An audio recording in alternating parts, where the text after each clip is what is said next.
Firstly, good morning, everybody. Thank you very much for joining us today. Latest in our series of these webinars, and the first one I think we've done that focuses predominantly on natural gas. To get things started, maybe I'll introduce myself and the team very briefly, and then we can get started on looking at the topic today. If we skip to the next slide, please, Jen, I'll just quickly go through the agenda and then introduce the team. We're going to have about 15 minutes, or about 30 minutes altogether of us talking and presenting something, and then we want to try and leave as much time as possible for Q&A. As we go through, if you have any questions, please drop them into the chat. We will probably take them at the end because we're going to work through the presentational material first, and then pick up Q&A at the end. But we'll do our best to address those in as logical a way as possible once they're gathered. We'll talk a little bit about market background and context, where we find ourselves today. Much of that, I suspect, is familiar to people, but just to bring everybody up to a sort of understanding of where we find ourselves today.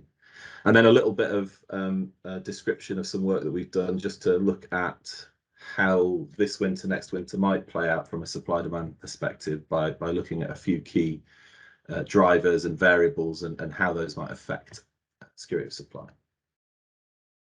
And then Q&A, as I mentioned. If we go on to the next one, please, Jen. I'm Peter Thompson. As I said, I'm a director at Baringa. I am a gas and LNG markets consultant for about 15 years, and focused pretty much exclusively on global natural gas and LNG.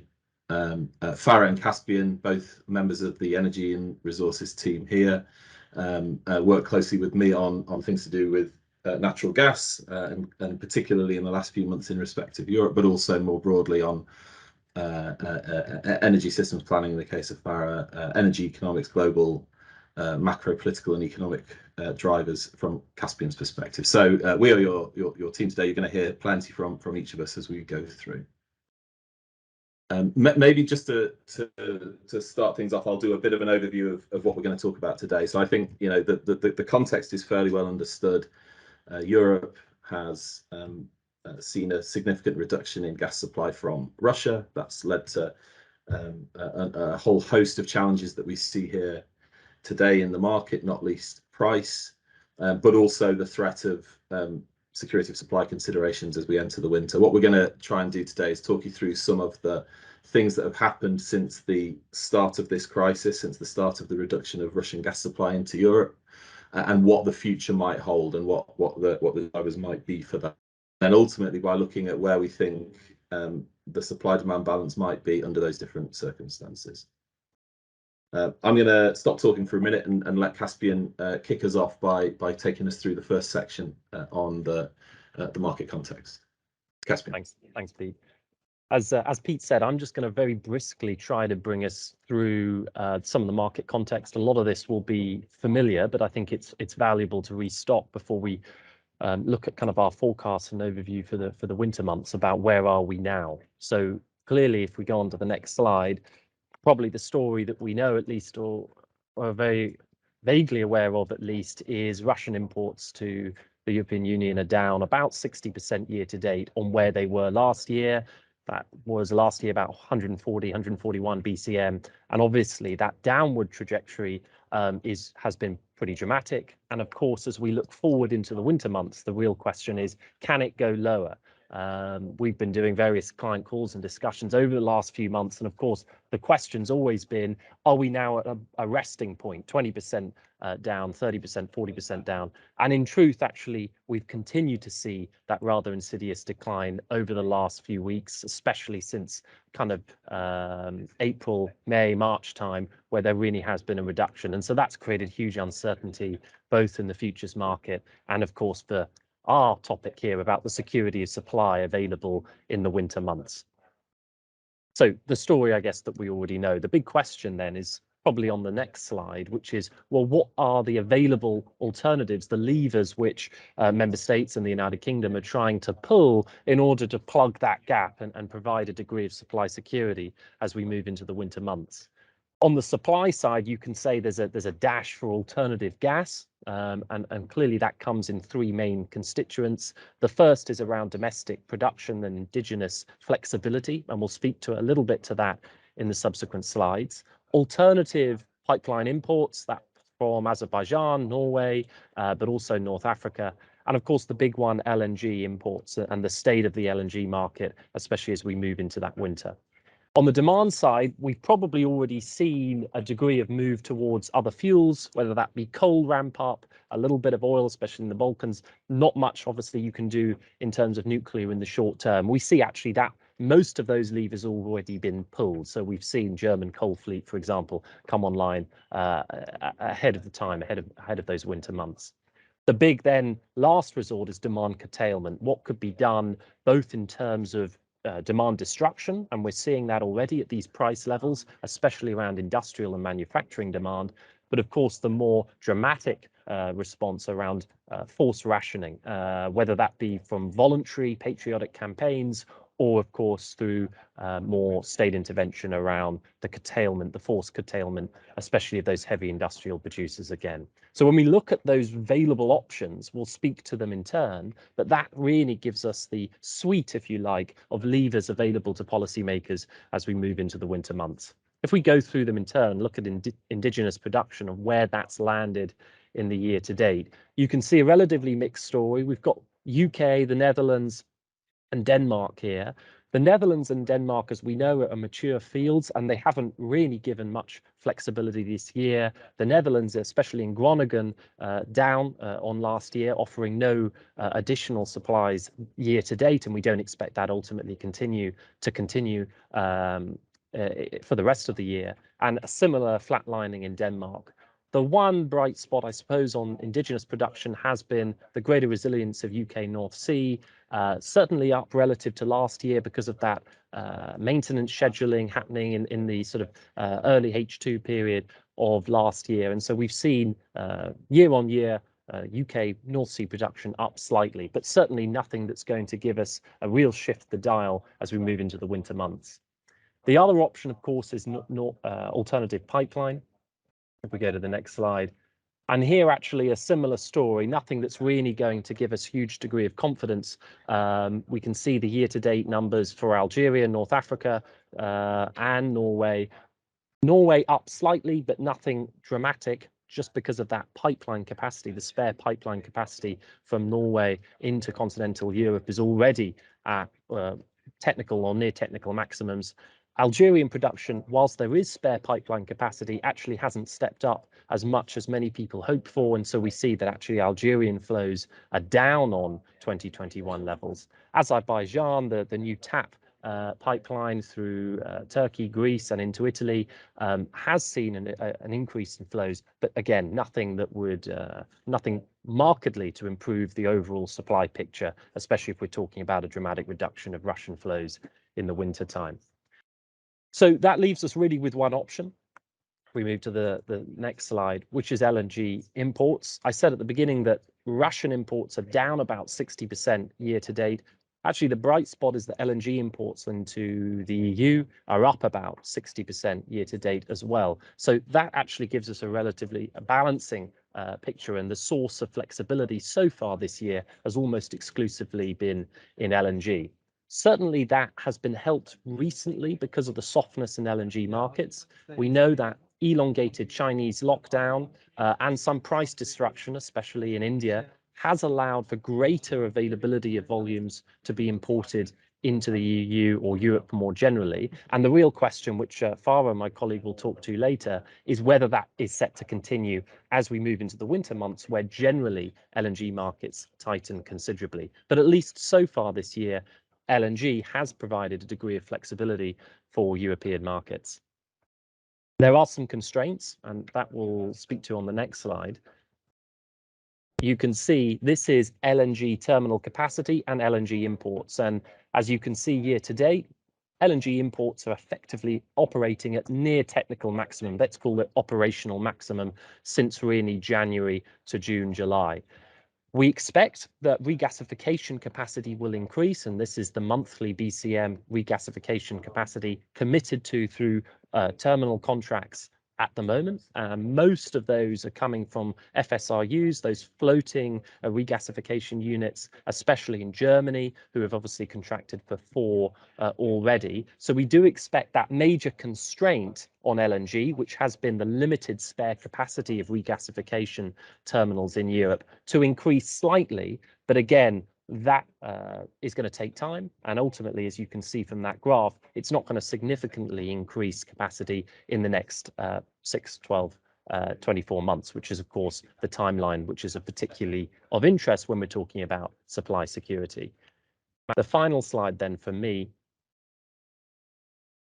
is around the role of the UK interconnector. We know that actually regasification terminal capacity in the European Union is very limited and actually was already relatively highly utilised, especially when we take out Spain and Portugal from that picture. The UK actually stands in a better position. It has larger spare capacity of regasification LNG terminal, and therefore the interconnector between the UK and EU so far this year has been utilised very strongly. You can see the 2019 pre-COVID average in light blue and dark blue there for both the interconnector and BBL, and then in the dashed dark blue and dashed light blue, the year to date in 2022. And you can see that dramatic increase in utilisation. The real question, of course, is whether that can continue, whether the UK will continue to have the volumes to push into European storage in the injector seasons, in the summer months, and of course, vice versa. What's the UK's supply position in the winter months when generally it draws down on long-term European Union storage as well? So one of the big dynamics that we'll certainly discuss in a few minutes. We move to the next slide. So where does that leave us at the moment? Actually, the European Union's long duration storage is probably in a stronger position than many feared. That 80% target from the European Union Commission looks like it is set to be achieved. And the real question, of course, is, well, is that sufficient? Under what scenarios would an 80% storage level move us through the winter months with relative ease? And of course, what are the scenarios where actually 80% storage is simply not sufficient to accommodate the most adverse market conditions vis-a-vis Russian pipeline flows? That's all for me. I'm going to pass over to Pete again. Thanks. Thanks, Caspian. So I think, as Caspian has demonstrated, I think the summary of where we find ourselves is significantly reduced Russian pipeline gas supply. Thus far this year, there's been some response from pipeline imports, but that's been limited by the capacity available, as Caspian described, or the gas available in the case of North Africa. LNG has played a huge role in increased gas supply into Europe, and much of that has found its way into storage to leave the European storage position in reasonably good health heading into the winter. In the next section, which Farah will take us through, really what we're seeking to ask is, given where we are today and what might happen to some of these key drivers, such as Russian gas supply, such as the availability of LNG and regasification capacity, and the relationship between the UK and continental Europe from a gas flows point of view. You know, as Caspian showed, thus far the UK has acted as a land bridge for gas imports into Europe. In the next little bit, we're going to start looking at what happens if we adjust some of the assumptions around those drivers and what might that mean from a European gas security of supply perspective. So I'll hand over to Farah, who's going to take us through that. Thanks, Pete. Can we go to the next slide, please? Yeah, as Pete explained, in this section, I'm going to explain what next winter and this winter and next winter look like, and how well the EU and UK are positioned to manage supply in Europe. Trying to understand what are the important factors and how sensitive each of these scenarios are to the variation of those factors, how sensitive the security of supply is to the variation of those factors. And at the end, what is the role of UK in the balance of supply and demand in the Europe? Next, please. Well, our modeling considers projections for the key inputs from supply demand side. So from supply side, we assume the indigenous production to be at their very recent levels. Same assumption for pipeline import from countries other than Russia. LNG import is assumed to be at their max level, maximum utilization of LNG regasification terminals, and max flow from UK to Europe interconnectors. On the demand side, we are assuming two scenarios. One, when we experience an average winter and the EU is able to reduce its gas consumption to 10%, and another scenario which we may experience, and that is a very cold winter, and this reduction is not probably possible in winter. Given supply and demand and the current state where we are in terms of storage level in August 2022, we calculate the monthly storage level this winter and next winter. Next slide, please. So we have four important variables here. Russian gas, we assume two levels. One, to continue flowing at their current levels around 3 BCM per month, and another scenario where we assume they drop flow to Europe totally. Weather is going to impact the demand. One scenario is that we can reduce EU can reduce its consumption to 10% lower than average, and then another scenario where we experience very cold winter, and this reduction isn't possible, and even in winter demand is going to be higher. On the LNG flow to the Europe, we assume a very high utilization of regasification capacity aligned with growing regasification capacities and terminals that have been projects that have been announced. And another scenario where we think could happen, where global LNG supply and demand is tightened, and that max flow of LNG, especially in winter, isn't going to be possible. In all of these combination of these three variables at two levels, we have assumptions on UK net flow to Europe to be at 0 level or 20 BCM profiled monthly based on UK domestic consumption, lower flow to the EU in winter months and higher flow in summer months. Next, please. These two plots represent the level of storage from next month to April 2022. The left-hand side shows current Russian flow to continue in an average winter where the demand reduces 10% and max LNG flows through the EU. So in this case, you see that the level of storage looks fine, but that's dependent on the maximum flow of LNG to the EU and even increased flow of LNG to the EU based on the increased regasification capacity. On the right-hand side is when we drop the flow from Russia to 0. So anywhere near to 0, it means that we're going to have a problem and we have to have some demand curtailment on top of that 10% reduction of demand. Another point to make is that even though this winter we don't have any shortfalls, it doesn't mean that next winter like EU is going to be in a better position in terms of storage level, because we are going to start and next winter at a lower level of storage. In both of those two plots, the green line shows when we assume 20 BCM flow, net flow from UK to EU. And in both of them, you see that the level of storage in the EU is much higher, and especially for the 0 Russian flow, next winter, the EU storage is in a better position. Next, please. These two plots show how sensitive those scenarios are to a cold winter. in current Russian flow on the left-hand side plot and zero Russian flow.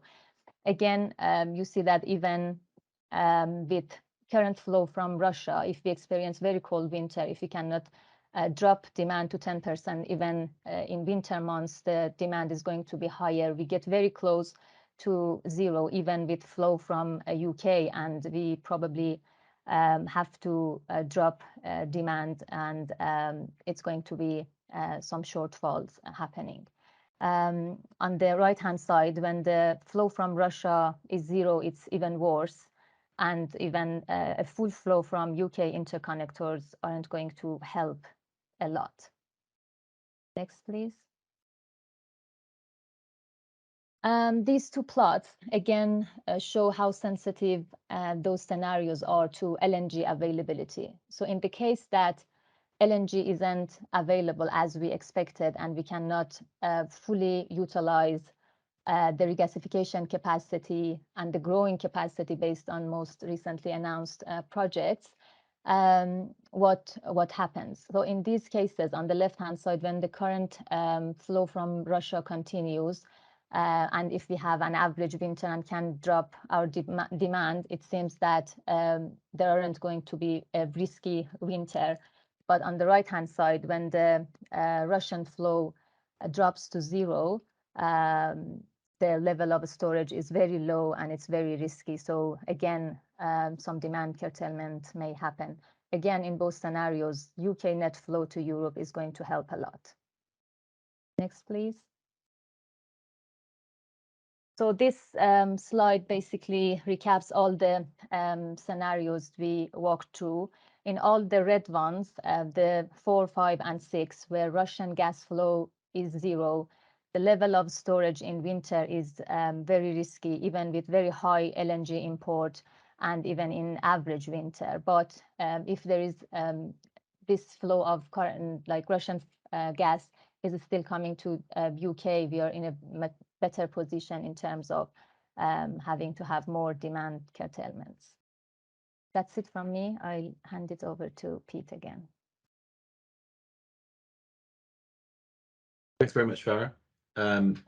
If you could just flip to the next slide, please. I'll just maybe make a few concluding remarks, and also reiterate we're very keen to get your questions. So now is a good time if something has occurred to you, or if there's something you want us to talk about in a bit more detail, having seen what's gone, please add those into the chat. I guess the sort of key summary points for us in this is that further supply reductions from Russia, Europe remains highly vulnerable to that. That remains a potent weapon and a potent means of causing a significant challenge to the European security of supply and ultimately economy, given the limitations of alternative sources of supply, particularly in the very short term. In any case, in all cases, this balance relies on continued availability of LNG into Europe. As we mentioned before, in the last few months at least, LNG flowing to Europe has been pretty close to maximum levels. That needs to be sustained. You know, the moderate drop that we had in here to show what would happen if less LNG flowed to Europe is still a relatively moderate drop. It's in the order of 10%. Compared to sort of where we are now on a sort of netted out basis over the year. So the continued availability of LNG remains critical, and the question of at what price, as we mentioned earlier, heading into the winter, where we would expect there to be much greater competition for volumes from North Asian markets, it's reasonable to believe that that you could see some significant price escalation at pinch points when it comes to demand for LNG. The availability of that LNG not only is linked to markets, but obviously also to supply. And we saw a few weeks ago when the Freeport LNG facility in the US went down, you saw the price response that happened in the global gas markets. That's something that you know will remain highly sensitive. You know, the loss of supply to any significant degree will have an impact. The role of the UK, you know, as we indicated and showed through the interconnector flows, for the last few months, the UK has been flowing gas very close to capacity across the interconnectors into mainland Europe. So essentially, mainland Europe accessing the additional regas capacity that the UK has, or the additional means of importing gas that the UK has, to get more gas into continental Europe, which ultimately has been one of the drivers to get that storage level up to a fairly healthy level that it is at now. When we enter the winter months and the UK's demand is that much higher, you know, historically we might expect gas to flow the other direction, and the UK to essentially utilise some of the underground gas storage capacity that continental Europe has. I think heading into this winter and indeed the next one, that's a question about exactly how that dynamic might work. And so again, where that has been a useful source of supply into Europe previously over the winter months, perhaps that becomes more challenged, and the UK needs to consume more gas itself and retain more of that LNG and pipeline gas which is imported. And then I guess the final point is the levers for managing supply demand variations have been used to a large extent. You know, alternative sources of supply are close to maximum. Most of our modelling here, you know, envisages them staying close to maximum to meet the needs. So in the event that there is a significant problem, very cold winter, further reduction of Russian gas supply, non-availability of another source of supply like LNG or indeed one of the others, demand reduction sort of looks like the last lever and the last thing that could be used to mitigate that risk. I've noticed a lot of questions coming in. I'm going to buy myself a little bit of time to read those questions and process them by asking Caspian a quick question on LNG supply availability. So one of the elephants in this room is much of this assumes that LNG flows to Europe at a very high level. I guess the question is there enough LNG in the world for that to happen, for that to continue to happen, and what's the sensitivity and the dynamic around LNG supply in the world at the moment? Where have we seen that supply come from so far in the year, I guess, is a key question. And can we expect it to continue? I don't know, Caspian, if you're happy with that one, or send it back to me if not. I was got a view on that as well. I think ultimately the year to date, we didn't expect markets to be as soft as they have been. And that has been because of some relatively benign events, at least from European perspective, around Asian demand, specifically in the Pacific. There's sort of two categories that you can put that in. One is actually those markets tend to be more price sensitive. And the availability of coal or other sources of fuel, specifically in power, has in the summer months allowed a reduction of gas demand. And I'm thinking particularly of India for that. There's also other markets such as Pakistan who may have purchased long duration contracts, but actually are finding that those contracts are being renegated on because the late delivery fees or no delivery fees in those contracts are not as large as the potential opportunity for LNG traders and distributors to send that cargo to Europe at these prices. So there's probably one bucket there. The other bucket, which has been very significant, and Chinese demand of LNG is still year to date in the first and second quarter down about 10% year on year, is around that shutdown, the elongated shutdown, and the fact that whilst we in Europe are still we're over COVID in many respects. Clearly, it's continued because of Xi Jinping's zero COVID policy, continued to induce economic restrictions in mainland China, which of course has had knock-on impacts for the demand. You could say that second bucket is now probably over, and we've exhausted that. And so there's every reason that you'd say that market softness may not continue. However, I know that you or Pete took some assumptions in your modelling on that. Yeah, maybe if I quickly jump in there as well to help. And one of the things that we've definitely observed this year is the significant increase of LNG into Europe. Yes, has been the result of some regional switching. Chinese demand is down, Brazilian demand is down on the back of better hydro availability in Brazil in particular. And there's a bit of reduction in some other places as well, like South Asia in particular.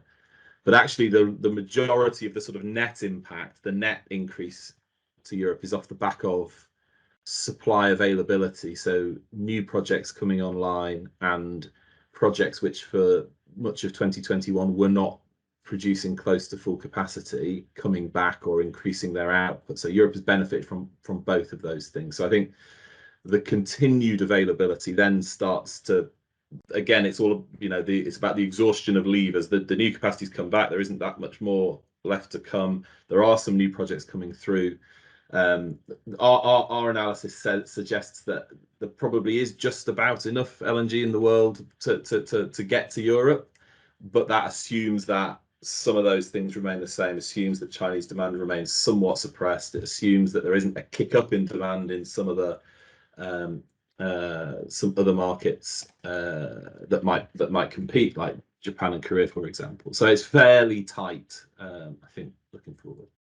I got a couple of questions in the chat, which I am going to try and address one or two of. There's a bit of a discussion around Iberia. Why do we exclude Iberia from our charts, and how does that dynamic work? So Iberia, Spain and Portugal has lots of LNG regasification capacity, but its ability to supply the wider European market is constrained by a pipeline across the border with France, about 7 BCM. So in our modelling, we sort of assume that some of that flow happens, that's a bit like the UK, that's a source of supply into the European market.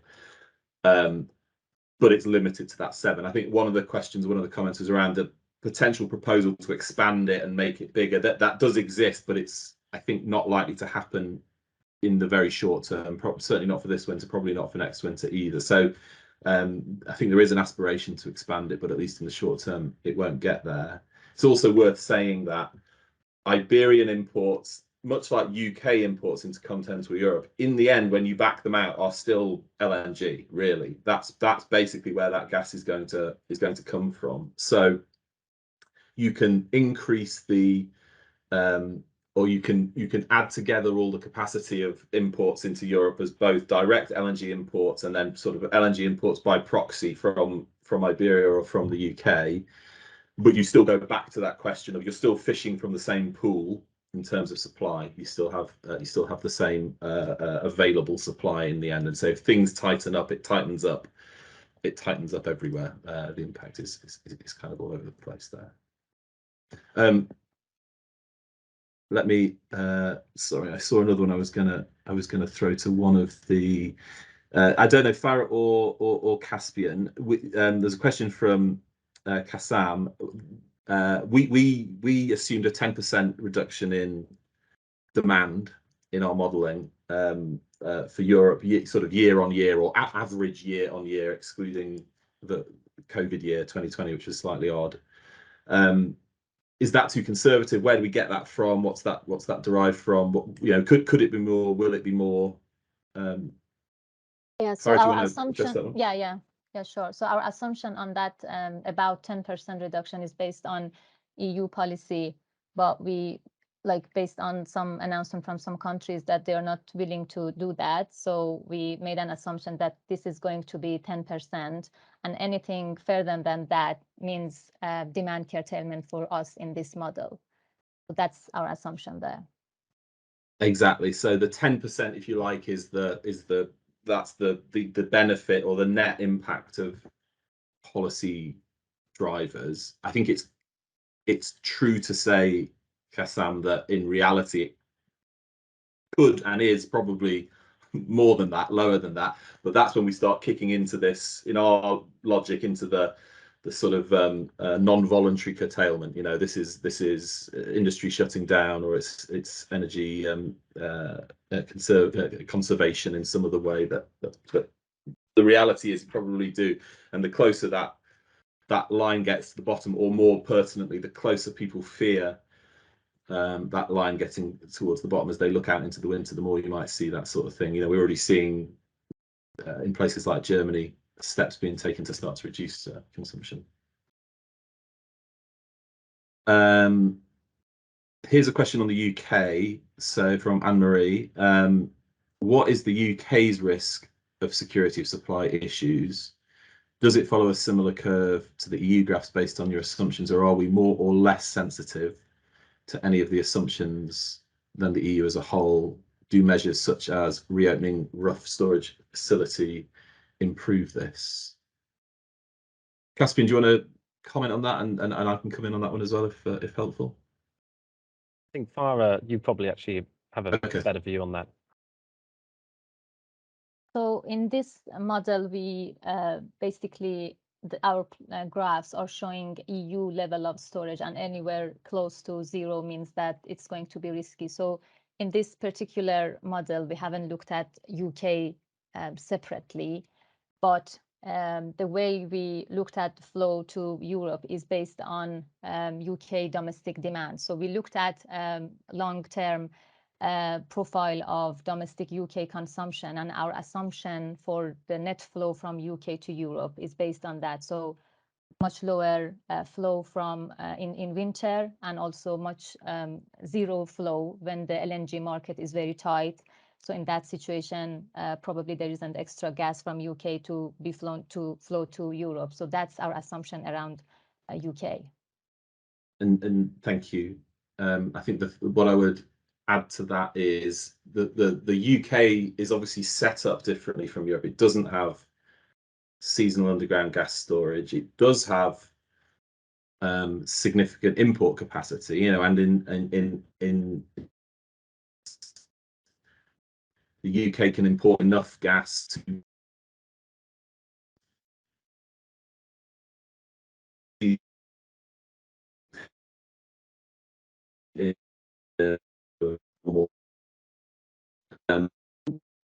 perspective, it's security. And there's no store in the UK. Doesn't anywhere else to go, and that's the way the market.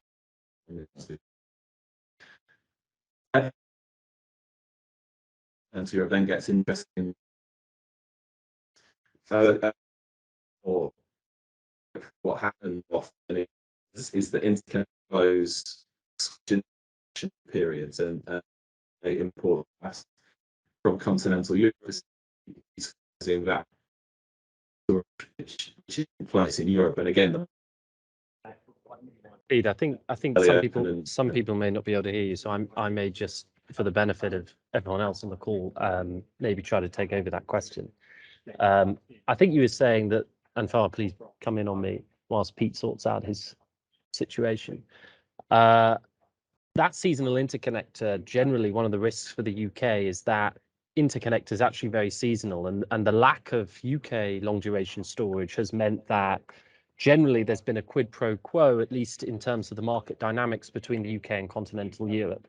The UK has significant spare LNG capacity, and it uses that within the injector seasons, within the summer months, to dock a lot of LNG volume and push that into EU long duration storage, because of the fact that the EU, as we've seen from some of the data points, is relatively light on LNG capacity. Alternatively, or the counterpoint, is that the UK actually doesn't have any long duration storage. So in the winter months, in the withdrawal seasons, that flows then go into reverse. And the UK generally has access through market mechanisms to purchase that EU long duration underground storage in those winter months. And we see that seasonality very clearly every winter. The question now is for the UK is, yes, in the summer months, it can utilize its spare LNG capacity to dock a lot of that volume. But if the LNG market tightens considerably, that does leave the UK in a vulnerable position as we move into the winter, because unless you assume a continuous flow and that continued softness in LNG markets, you could do, as Pete says, there is theoretically enough volume or flexible contracts to meet that demand. But if there was a disruption to LNG markets, the UK in that respect would be quite dependent on access to EU long duration storage. Now, then we're in uncharted territories. What are the exact market dynamics? Does the UK in all circumstances have access to that long duration storage, et cetera, et cetera? So there are some questions around that. RUF, of course, would help, but it would help at the margin, because of course there's no point having storage without any gas in it. So it really depends on the sequencing and the timing of access and opening of REF ultimately. So depending on the opening of that, yes, it could certainly be an aid through the winter months, but that needs to be arrive in relative short order. The LNG markets need to remain buoyant so that we can inject into that long duration storage site. And of course, then probably it will be next winter there. RUF will be more critical and more important ultimately from a use point of view. But of course, the absence of long duration storage from a supply security point of view has, you could say, appeared to have been rather unfortunate from the UK's position. But equally, the lack of LNG terminal capacity and dependence on Russian pipeline from a continental position has also been shown to be unfortunate. So it's hard to say exactly who comes out better than this, which is probably why we refrain from pitching it in those terms. Pete, I think you're back. Hopefully I'm back. Sorry about that. I think you covered it very well, Caspian. The final thing I would add is at the moment there's a mutuality of need, low regas capacity in continental Europe, absence of seasonal storage in the UK that sort of requires ultimately the markets to somewhat work together. I think once the continental Europe has more regas and the UK potentially has seasonal storage in place, arguably there's a greater competitive dynamic at that point, and you may see some sort of impact of that yeah, there's a desire to get more gas into the combined geography that would need to be available. LNG would need to be available. There was a question, Pete, about access to long duration storage, which I think is an important one. I don't know if you want to give it, Kassam, a view, or I can, which is just about the point I made around, well, is that access always guaranteed? It's generally occurred on market terms. Are we in a new environment? Is that something that we need to consider as a risk? Is that a phantom risk? Is there any credibility behind that? I think that's an important question. This is the one at the end about that gas will flow based on the market. Yeah, so I think it's a really good point. That is exactly what you would assume if it was business as usual and the market continued to function in the way that it always has. I think the thing that you have to have in mind is if there is a perception or a belief that there's going to be a gas shortage, that there's going to be an interruption to supply in a particular country, I think it's reasonable to believe you could see some intervention to, or at least you need to be conscious of the possibility and the risk that there's some intervention to restrict flows of gas across the market. You may see some desire to retain molecules within a particular jurisdiction because it's the local, you know, it's going to be needed or potentially needed there. So I think it's a very good question, and it does open a can of worms, if you excuse the idiom, of how the market in Europe has been designed and how it works and how it's structured, and whether you start to see some tension in respect of that in this kind of extreme world. If maybe I can be even potentially more explicit than that. If we're in some of the scenarios we've discussed in a situation where there is major demand curtailment and rationing within continental European markets, I think it would be an assumption that gas would be available on market-based terms for a third country. And that's just because the scenarios that we're talking about are here so adverse in some of those scenarios that I think it's fair to at least raise as the prospect that access on market-based terms in those kind of environments may not be available. No. Thanks. Another question I think Frederick has asked, and I think partially answered, but let me just come back to that. How many LNG cargoes does the LNG volume represent, and is there sufficient port and jetty capacity? And forgive my lack of instant maths, I can't tell you exactly how many cargoes, except to say a cargo is about 70,000 tons. So, you know, if we could possibly work it out from that. But what I would say is, more to the point, the way we've modeled LNG in here, we've almost said, never mind price, we're gonna fill import capacity. So the question is sort of already answered. Basically, the volumes that we're assuming in our high LNG availability case basically assumes 90-ish% of nameplate regasification capacity is utilized. So we're deliberately limiting it at beyond, you know, that it can't go beyond that. And if there's a slide in the deck, number 10, I think, if I don't know if Jen, if you can quickly flash it up. What we have on there is how that regas capacity is expected to increase, which is a very dynamic question at the moment. There are a multitude of projects being fast-tracked around Europe, Germany especially, but also the Netherlands, also Italy, also France, also elsewhere. There's a huge push to get new regas capacity in place as quickly as possible. What we've done here is our best assessment of how that capacity might increase, and you see as the line goes up. I mean, the high level point to take from this is that between sort of now and 18 months, there's almost a 50% increase, or over a 50% increase. In fact, there's a huge amount of investment, government investment, to get this, because this is recognized as such a challenge. So volumetrically, the theoretical LNG imports into Europe go up.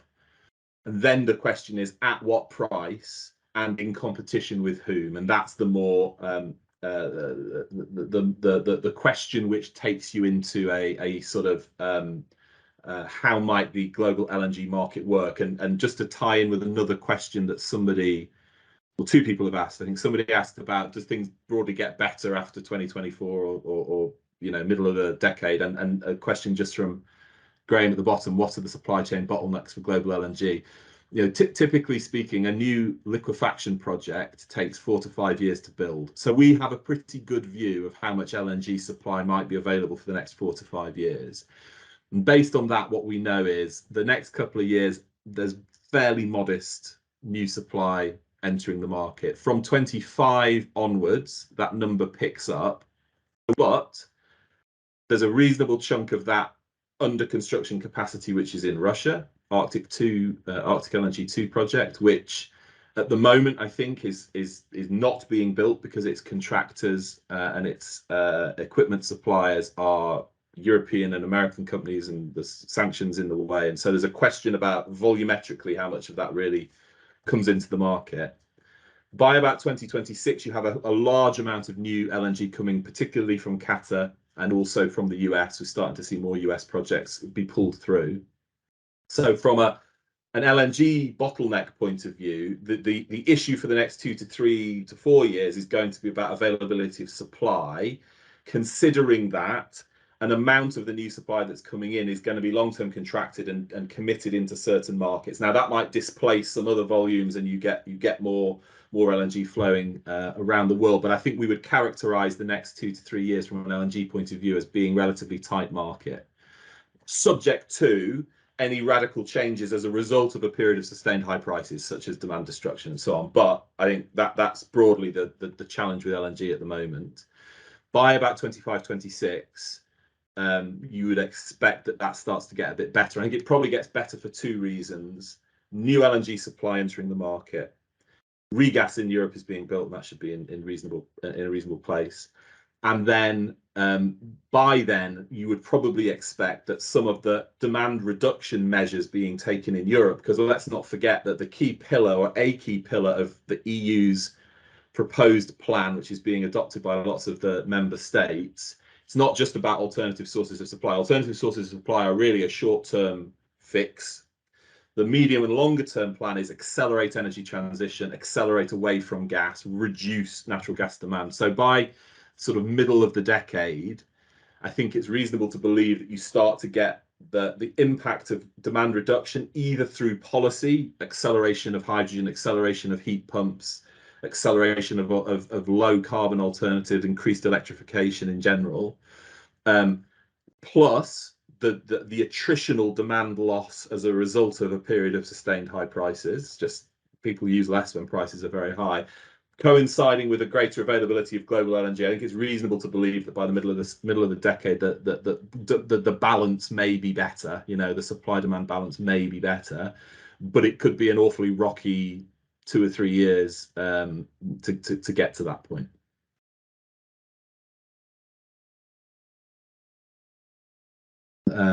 Okay, let me just see if there's anything in here we haven't covered or that we can cover here. We've talked about LNG volumes. Gunnar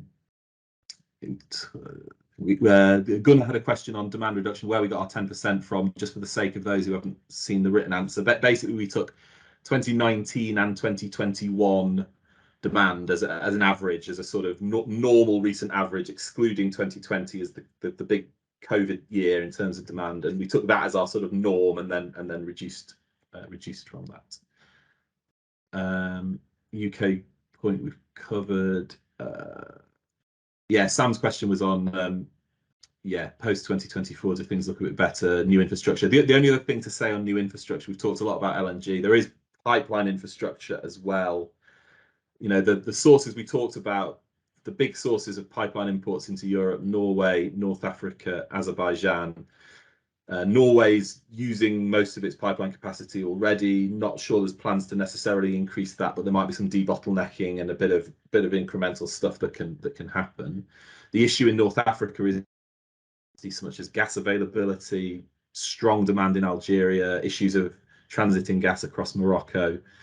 But Azerbaijan, the Shah gas that travels through Turkey into Greece and then ultimately onto Italy, as well as into Bulgaria and potentially Albania and the Balkans.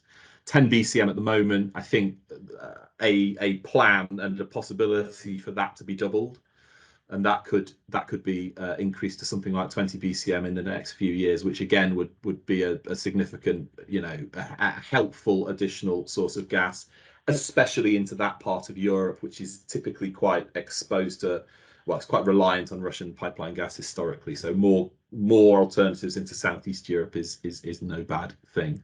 I think those are the other key bits of sort of infrastructure, at least from a supply point of view, that yeah, and I think the working date for the TAP expansion, as in that Azerbaijan southern route, is 2025.